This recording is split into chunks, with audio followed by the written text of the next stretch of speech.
मुरारी, हे नाथ नारायण वासुदेवा। श्री कृष्ण गोविंद हरे मुरारी, हे नाथ नारायण वासुदेवा। श्री कृष्ण गोविंद हरे मुरारी, हे नाथ नारायण वासुदेवा। श्री कृष्ण गोविंद हरे मुरारी, हे नाथ नारायण वासुदेवा। श्री कृष्ण गोविंद हरे मुरारी, हे नाथ नारायण वासुदेवा। ध्यान से सुनिएगा, मैं कई बार आप लोगों से निवेदन करता हूँ, अपने मन के आईने में झांक कर देखा करो। तो लोग कहते हैं उसमें तो कुछ नजर आता नहीं। बाथरूम के आईने में, घर के आईने में, जहां हम अपना श्रृंगार करते हैं, फेस को देखते हैं, शरीर को देखते हैं, प्रसन्न होते हैं, ये मन का आईना कौन सा होता है? हमारे विचार, हमारी वाणी, हमारा व्यवहार, हमारे कर्म, हमारी सोच, हमारा व्यक्तित्व, ये आईना है। अब देखिएगा, विचार जो आपके मन में आते हैं वो आप ही तो देख सकते हो। इसी को कहा गया, मन की तरंग मार लो बस हो गया भजन। विचार सुधार लो।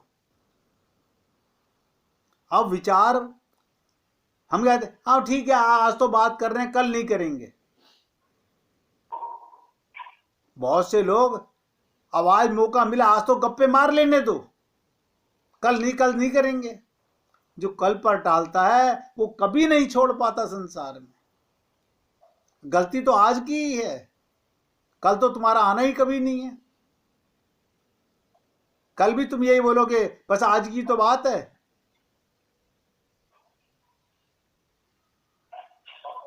हमारे व्यक्तित्व का आईना, इसी को मन का आईना कहा जाता है।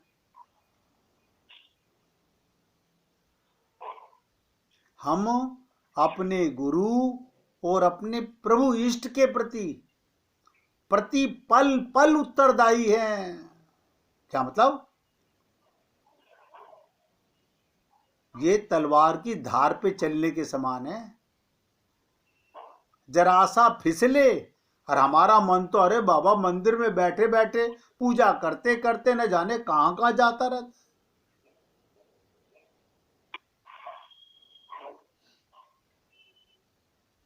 बताइए, हमारे ऊपर संत महात्माओं ने कितनी कृपा की होगी। वेद शास्त्रों पुराणों का इतना सरल अनुवाद करके हम लोगों तक पहुंचाया, और हम फिर भी नहीं बदल रहे। हमें सरलता से तत्व ज्ञान करा दिया, लेकिन हम मानने को तैयार नहीं है। हम तो अपने आप को पिता की संतान मानेंगे, हम क्यों माने परमात्मा की संतान? अब बताओ, कोई जिद ये कर रहा है मैं तो अपने आप को बाप की संतान ही मानूंगा, मैं अपने आप को परमात्मा की संतान नहीं मानूंगा, तो उसका क्या करा जाए? अरे भैया, सत्य कह रहे हो तुम भी। तुम्हारा शरीर पिता की ही अंश है, लेकिन तुम जो हो अपने और अपने शरीर में तो अंतर करोगे कि नहीं करोगे? हम अपने गुरु और भगवान के प्रति उत्तरदायी हैं। अगर हम अपने आप को अपने प्रभु के अनुसार, गुरु के अनुसार नहीं बदल रहे हैं, ये हमारी सबसे बड़ी लापरवाही है। इसका कारण बता देता हूं। अभी राजकुमार जी ने पूछा था, जब भी मैंने कहा था हम अपने अहंकार के फलस्वरूप जहां मैं आए तुरंत समझ लो आ गया अहंकार, तुरंत अपने आप को धिक्कारो, नहीं नहीं सॉरी सॉरी मैंने गलत बोल दिया। चाहे छोटे बच्चे से भी गलती माननी पड़े, कोई बुराई नहीं है, अहंकार ना आने पाए। किसी भी व्यक्ति, जीव और यहां तक कि एक भी वनस्पति का नुकसान पहुंचाते हो, किसी को भी तकलीफ देते हो, तो उससे हमारे, ध्यान से सुनो, गुरु और भगवान का हृदय को चोट पहुंचती है, उनको दुख होता है।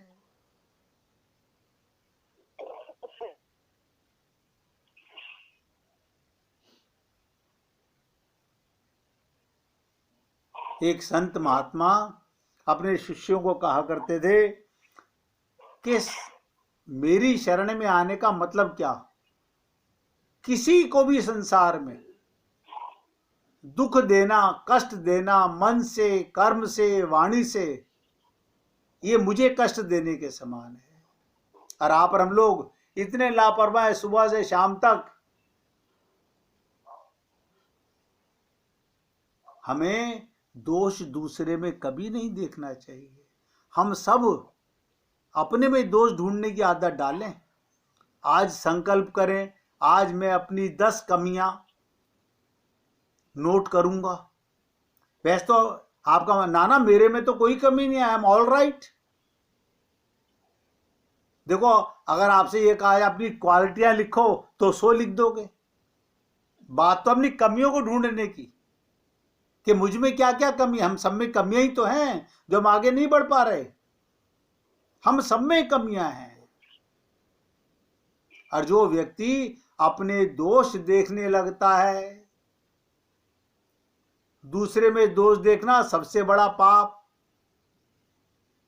दूसरे में दोष केवल अपने मुंह में अपने में ढूंढना चाहिए। ऐसा दीन और नम्र बनो कि तुम्हारी दीनता देखकर दूसरा पानी पानी हो जाए। अपने ज्ञान का भी अहंकार कभी मत करो, क्योंकि ये ज्ञान भी तुम्हें तुम्हारे सदगुरु की कृपा से मिला है। हमें कोई हक नहीं बनता कि हम किसी दूसरे में दोष देखें। हमें ये नहीं भूलना चाहिए। संत महात्मा कहते हैं, दुराग्रही मलिन विचार वाला व्यक्ति अगर दिखावटी रूप धरकर, भेष बदलकर, भक्त बनने का स्वांग रचकर, शास्त्र रटकर कथा करता हो, तो वहां से चुपचाप हट जाना चाहिए। नहीं तो कहने वाला तो हरि के नजर में दोषी है ही, सुनने वाला उससे भी बड़ा पापी है।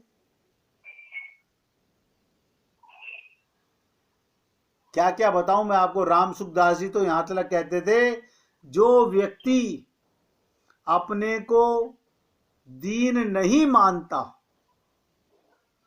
और गाते हैं हम लोग, दीन बंधु दीनानाथ, अपने को दीन नहीं मानते, और गा रहे हैं दीन का बंधु है वो भगवान। हम अपने को दीन क्यों माने, फिर गा क्यों रहे थे दीन बंधु? ओ, इसलिए गा रहे थे हम। हमें तो पता ही नहीं था हमें अपने आप को दीन बनाना है। इसलिए आपसे निवेदन करता हूं, जो व्यक्ति अपने को दीन नहीं मानता, वो भक्ति पथ का अधिकारी कतई नहीं हो सकता। गांठ बांध लीजिए। अगर हम अपने गुरु से सच्चा प्यार करते हैं तो हम दूसरे को अपने से ऊंचा समझेंगे, नहीं तो अहंकार आ जाएगा और हरि गुरु से विमुख हो जाएंगे। दीनता गई, सब कुछ समाप्त हो गया।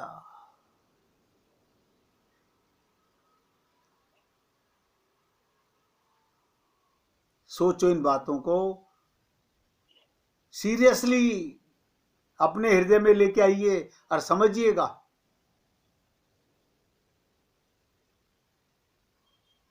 हम इसी प्रकार से, हमें पता नहीं चलता, हम अपने गुरु का नामापराध करते रहते हैं, क्योंकि हम गुरु के सामने थोड़ी बोल रहे हैं, हम किसी भक्त के सामने भी नहीं बोलते। अब हम रिश्तेदारों में बात कर रहे हैं, वहां तो अपनी अहंकार दिखाएंगे हम, वहां तो अपनी घमंड लाएंगे हम अपने आप को। ना ना ना ना ना, हरि गुरु तो सदा अंदर रहते हैं, उन्हें बाहर निकाल देते हो या मंदिर में पर्दा डाल देते हो मन के। जैसे हम लोग अपने को धोखा देने के लिए घर में मंदिर बना के उस पर पर्दा डाल देते हैं, ऐसे ही हम अपने हृदय के पर्दे पर, हृदय के अंदर अंतःकरण पर, उस मंदिर में जहां हरि और गुरु बैठे हैं उस पर भी पर्दा डाल देते हैं। फिर खूब नामापराध करते रहते हैं, भगवान का भी अपमान और गुरु का भी अपमान।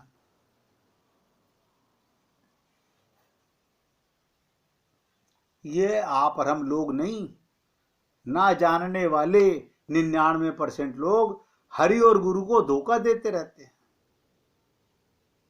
और पाप कमा रहे हैं। हरि उर अंतर्यामी, बताइए, एक तो गा रहे हो, कितना खुद को समझना है, अमल किया है, केवल लोक रंजन कर नामापराध कमा रहे हैं। हमारे अंदर एक बहुत बड़ी बीमारी है, अब लगे हाथ उसको भी समझ लेते हैं क्योंकि चर्चा ऐसी चल रही है। ये जो लोक रंजन है ये सबको बीमारी है, सबके अंदर। मैं सबकी बात कर रहा हूं अपने सहित, हम सब में ये बहुत बड़ी बीमारी है, लोक रंजन की बीमारी, सबसे खराब बीमारी। हमेशा सावधान, साधना के पथ पर, दिव्य प्रेम के पथ पर आगे नहीं बढ़ने देगी।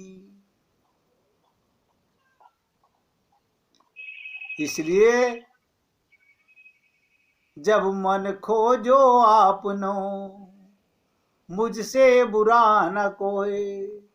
हम खुद को टटोलें कि जो हम भगवत विषय पर बोल रहे हैं, सुन रहे हैं, लिख रहे हैं, उस पर खुद कितना अमल कर रहे हैं, समझ रहे हैं, लागू कर रहे हैं, अपना रहे हैं। कहीं ऐसा तो नहीं पिंजरे में रखे तोते से राम राम गमा रहे हैं। आप समझ लीजिएगा, पिंजरे में बैठा हुआ तोता राम राम राम राम बोलता है, और जैसे ही बिल्ली पंजा मारती है वो राम राम नहीं बोलता, टाए टाए टाए टाए बोलता है। वही हाल हमारा है।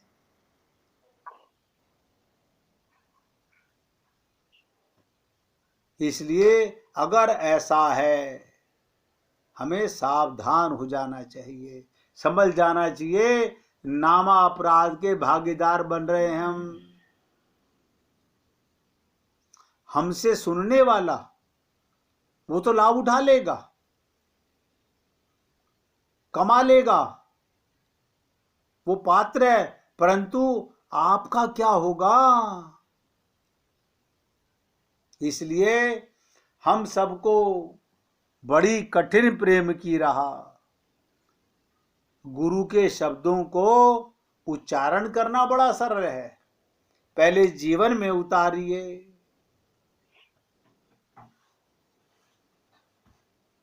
कभी भी किसी जिज्ञासु का, भगवत भक्त का, सब में भगवान है, अपमान कभी नहीं करें। कभी किसी को किसी क्षण भी न जाने कब कौन ऊंचा पद पा जाए। अजामिल के किसी को पता था ये भक्त बन जाएगा? क्या वाल्मीकि का पता था ये रामायण लिख देगा? गुरु की कृपा अचानक हो गई। अभी तक तो डाका डाल रहा था, गुरु को भी बांध रहा था, और गुरु की कृपा हो गई, शरणागति हो गई, तो वाल्मीकि बन गए रत्नाकर डाकू से। इसलिए सावधान, सबसे पहले हरि और गुरु की बातों पर अमल करें, किसी का अपमान ना करें। कभी भी किसी भी क्षण कोई भी उच्च साधक बन सकता है। सबको सम्मान दें, दोष देखें तो किसी में नहीं, दोष देखें तो सदा खुद में ढूंढें। हम सभी में दोष देखने का और दोष को दूर करने का सामर्थ्य और अधिकार केवल हरि गुरु के पास है। हमें तो अपने अंदर झांकते रहना चाहिए, बार बार टटोलते रहना चाहिए।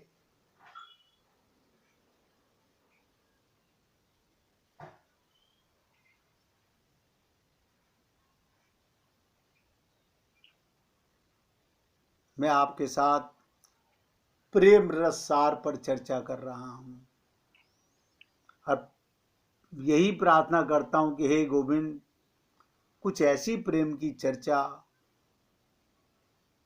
जो हमारे जीवन का कल्याण कर सके, जिससे हम अपने गोल को, लक्ष्य को समझ सके, हमारा जीवन का उद्देश्य क्या है। असली खुशी किसमें है? सब कहते हैं मैं आनंद चाहता हूं, मैं प्लेजर चाहता हूं, मैं हैप्पीनेस चाहता हूं, मैं लुत्फ चाहता हूं। बहुत अच्छी बात है,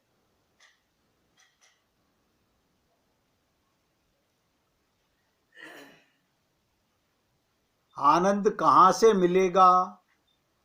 वो सुख कौन सा सुख है जो परमानेंट सुख है? सांसारिक सुख, शरीर का सुख और आत्मा का सुख।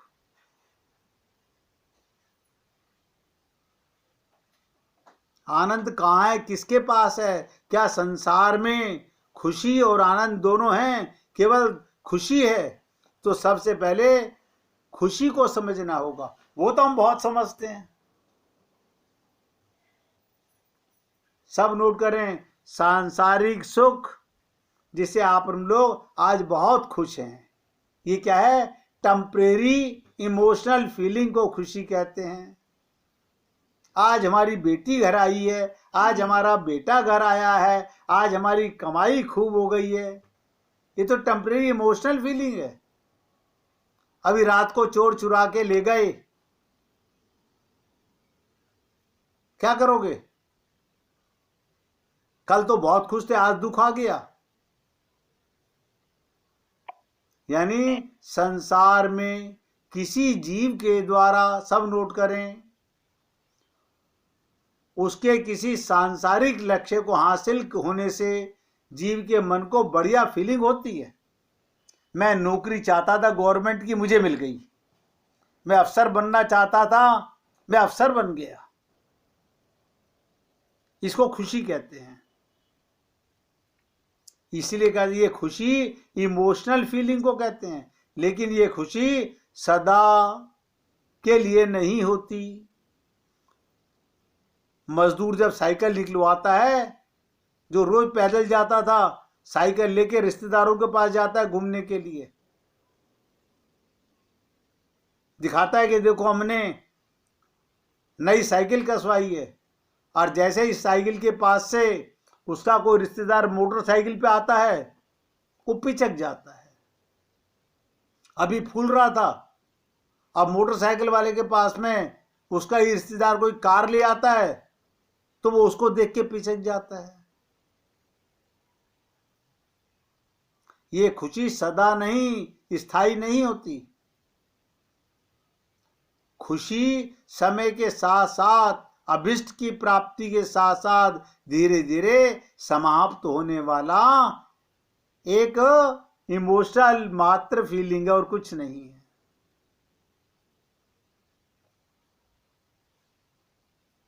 हमारे गुरुदेव बार बार कहा करते थे, एक आदमी मारुति कार लेके आता है,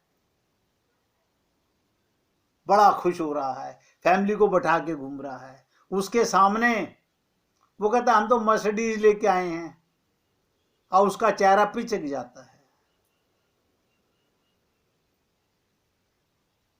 उसके चेहरे पर खुशी का भाव था, प्राउड फील कर रहा था।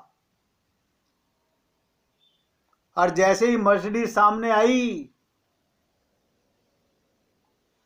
कहां गई वो खुशी? सब खुशी हवा हो गई। और हमारे गुरुदेव तो एक रसगुल्ले का उदाहरण बहुत बार दिया करते थे। किसी को रसगुल्ला बहुत पसंद है, बहुत दिनों से वो रसगुल्ला नहीं खाया, एक दोस्त ने उसे अपने यहाँ भोजन के लिए बुलाया और उसे रसगुल्ला ऑफर किया। वो पहला रसगुल्ला खाया, इतना खुश हुआ कि तुमने तो मेरी आत्मा तृप्त कर दी। दूसरा खाया, अब खुशी कम हो गई। तीसरा खाया और खुशी कम हो गई। वो दोस्त कह रहा है ये लो चौथा भी लो, कह रहा बस बस बस, कह रहा यार कमाल है जो तू करता, बहुत बढ़िया, मजा आ गया, एक और ले। अब बताइए, वो जबरदस्ती मुंह में ठूस रहा है पांचवा छठा रसगुल्ला, वो अगर उल्टी हो जाएगी, कहां गया वो आनंद? कष्ट का अनुभव कर रहा है और खाने से मना कर रहा है। एक नहीं अनेक उदाहरण हैं। अभी तो ये मैंने आपसे मन का खुशी, तन की खुशी, शारीरिक इमोशनल फीलिंग की बातें की है। कल आपके साथ आत्मा के आनंद की, परमानंद की, वो जो बड़ मान है। ये सांसारिक जितनी भी चीजें हैं ये सब घटने वाली हैं। एक लड़के का विवाह हुआ, वो घोड़ी पर चढ़ने वाला दूल्हा बना है, सारा बाराती उसे सबसे महत्वपूर्ण व्यक्ति समझ रहे हैं, लोग उसे ही पूछ रहे हैं, सब उससे हाथ मिलाने का प्रयत्न कर रहे हैं, कोई उसका सेहरा ठीक कर रहा है, कोई उसके साथ फोटो खिंचवा रहा है।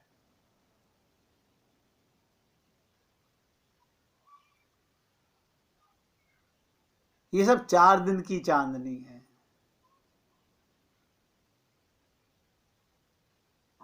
फिर कोई उससे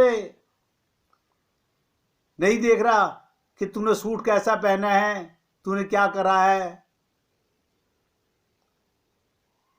वो खुशी अब वो लायबिलिटी में बदल गई, अब चिंता सता रही है।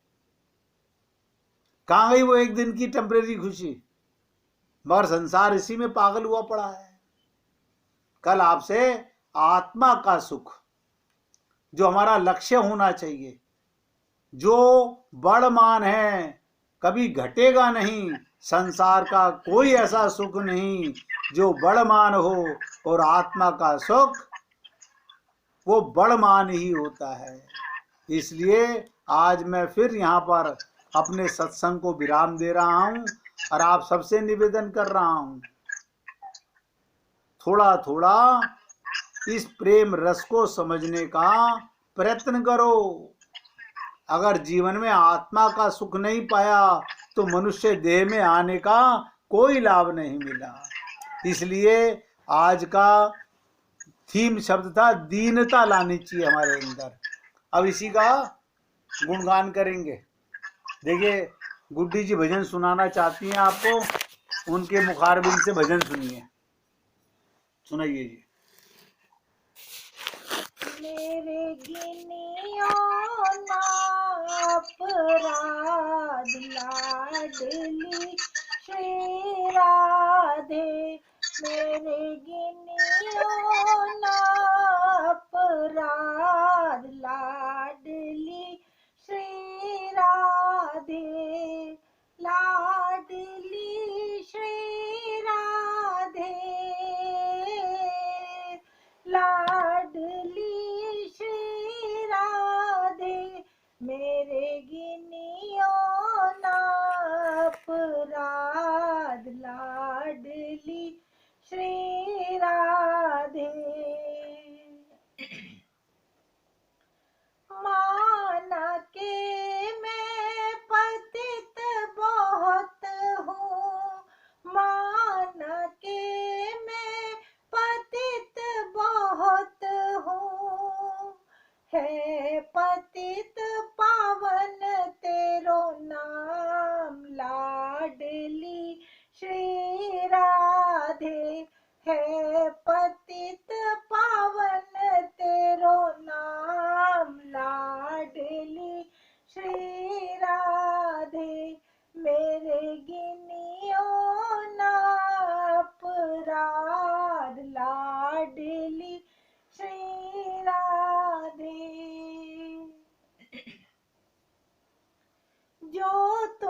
साथ लाडली श्री राधे मेरे गिनियो ना अपराध लाडली श्री राधे।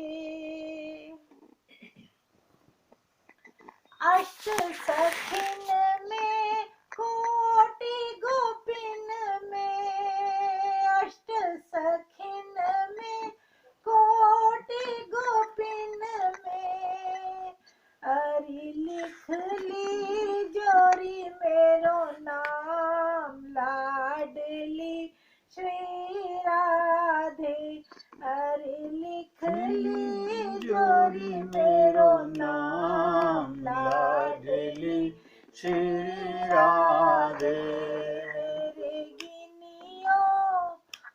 मेरे गिनियो ना अपराध लाडली श्री राधे लाडली श्री राधे स्वामिनी श्री राधे मेरे गिनियो ना अपराध लाडली श्री राधे मेरे गिनियो ना अपराध लाडली श्री राधे। बोलिए वृंदावन बिहारी लाल की जय जय श्री राधे जय जय श्री राधे। बोलिए लाल जी का मंगल हो सभी भक्तों का मंगल हो सबको राधे राधे भैया राधे राधे जी राधे।